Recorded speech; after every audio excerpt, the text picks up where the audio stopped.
Arkadaşlar merhaba. Cihazımız Redmi 12 arkadaşlar. Talkback açığı kapatılmış bu MIUI 14'te. O yüzden arkadaşlar şu anlatacağım videoyu muhakkak arkadaşlar ya kaydedin ya da bir şey yapın, bir yerde beklesin çünkü size lazım olacak. Öncelikle Wi-Fi'ye bağlanıyorsunuz arkadaşlar. Bu açık şu anda çalışmakta. Bu arada arkadaşlar İngilizce olarak dili seçmenizi istiyorum. Çünkü programda bazı arama yaparken maalesef İngilizce karakter kullanacağız. Türkçe için belki farklı ifade olabilir. O yüzden benim dediklerimi yaparsanız bir sıkıntı yaşamazsanız. Öncelikle arkadaşlar Wi-Fi'ye bağlanıyorsunuz. Bakın Wi-Fi'ye bağlayayım. Wi-Fi connect. Geri back. Evet, şimdi buradaki arkadaşlar bakın pin kodu olan bir hat takıyorsunuz. Taktınız. Daha sonra bakın çıkarttım. Yerinden söktüm arkadaşlar. Şimdi buraya tıklıyorsunuz. Ayarlar arkadaşlar. Ayarları tıkladık. Açılan menüde öncelikle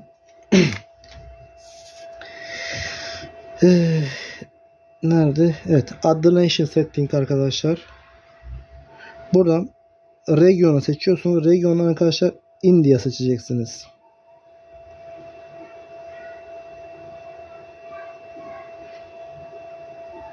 Evet. India seçiyorsunuz arkadaşlar. Geri geliyorum. Back. Bundan sonra bir daha geri geliyorum. Buradan app'ye tıklıyoruz arkadaşlar. Manage app'yi seçiyorum. Arkadaşlar Find apps'ye tıklıyorsunuz. Buraya arkadaşlar yazacağımız activity, bakın Activity Launcher arkadaşlar.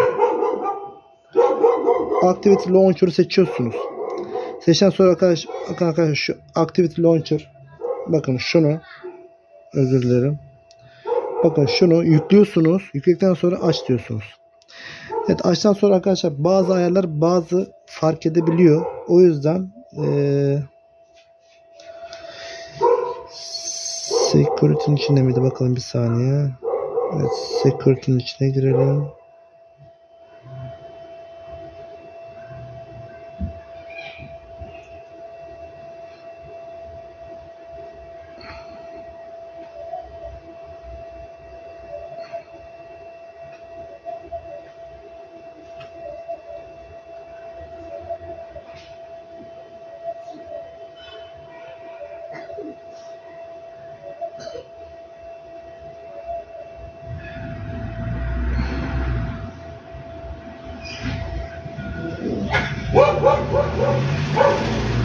Bir reklam çıktı arkadaşlar. Şu reklam bitmesini bekliyoruz bir saniye.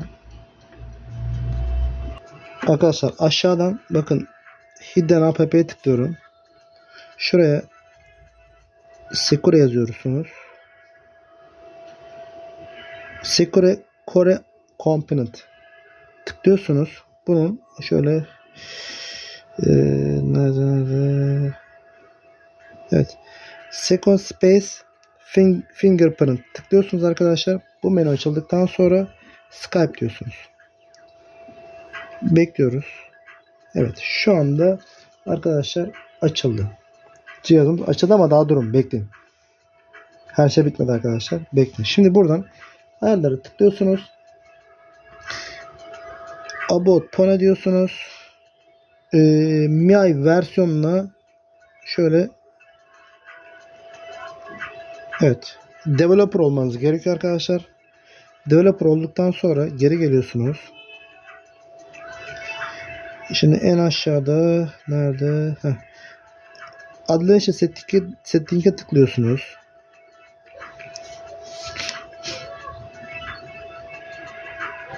Evet, buraya açtıktan sonra Developer Option tıklıyorsunuz. Buradan arkadaşlar OEM Unlock Enable diyorsunuz. OK diyorsunuz. Buradan arkadaşlar Factory Reset kısmını seçiyorsunuz. Buradan arkadaşlar Erase All Data'yı tıklıyoruz. Factory Reset diyoruz. Şu an bekliyoruz arkadaşlar. Arkadaşlar MIUI 14'te en son güncellemede çalışan açık bu. Talkback şu an çalışmıyor arkadaşlar. Bakın Talkback çalışmıyor, bilginiz olsun. Şu anki çalışan aktif Google resetleme bu arkadaşlar. Son güncellemede dahil çalışıyor arkadaşlar. Bunu bir kenara kaydedin, not alın. İşte bir şeyler yapın yani. Yarın bir gün bir tane cihaz gelir. İlla şart Redmi 12 olmayabilir arkadaşlar. Atıyorum Redmi 14 olur, Redmi 13C olur, başka bir şey olur. Geçerli yani. Evet, cihazımızda arkadaşlar faktör setimi işlemini gerçekleştirdik. Cihaz açılmasını bekleyeceğiz.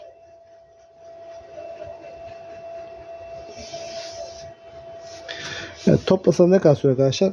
4-5 dakika içinde bitirir. Şimdi bundan sonra ufak bir ayarımız daha var. Ondan sonra finish bitiyor arkadaşlar.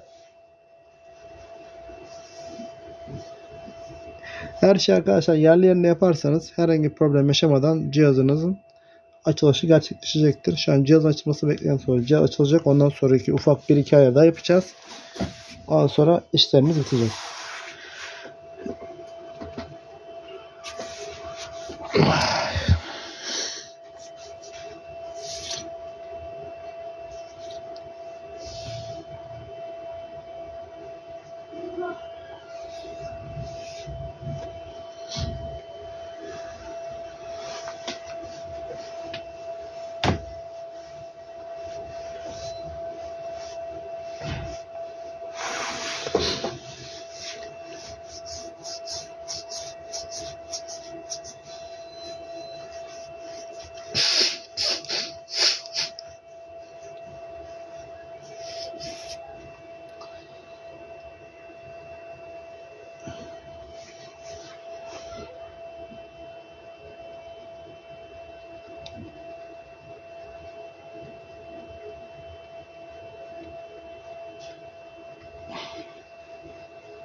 Evet, cihazımız açıldı arkadaşlar.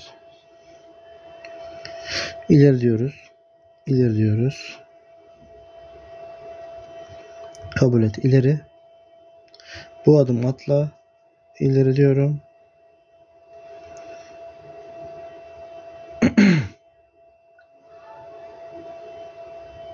Evet arkadaşlar, son 1-2 ayarımız kaldı. Atla diyorum. Evet, gördüğünüz gibi arkadaşlar şu anda bitmek üzere. Atla diyorum. İleri diyorum.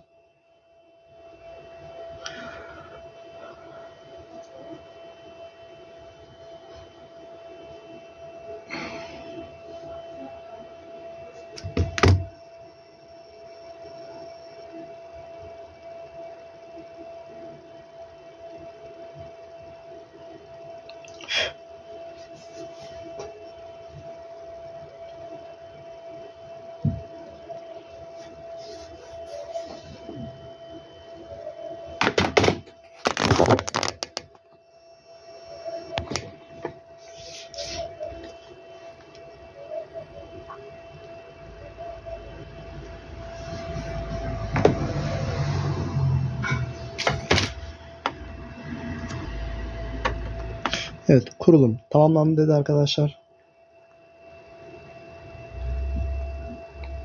Evet, herkese geçmiş olsun arkadaşlar. Sağlıcakla kalın. Gördüğünüz gibi cihazımızı kazasız belasız açtık. Arkadaşlar Redmi 12 Android sürümümüzde neymiş? 13 ve 14, yani MIUI 14, Android sürümünde 13 oluyor zaten. Evet, işlemler bu kadar arkadaşlar. Herkese geçmiş olsun. Sağlıcakla kalın. Bizim kanalımızı takip etmeyi unutmayın. Arkadaşlar yaptırmak istediğiniz cihazlar varsa buyurun getirin. Yerimiz İstanbul Avcılar. Esenboğa'da yakın sayılırız. Anlaşmalı kargomuz var. Görüşmek dileğiyle.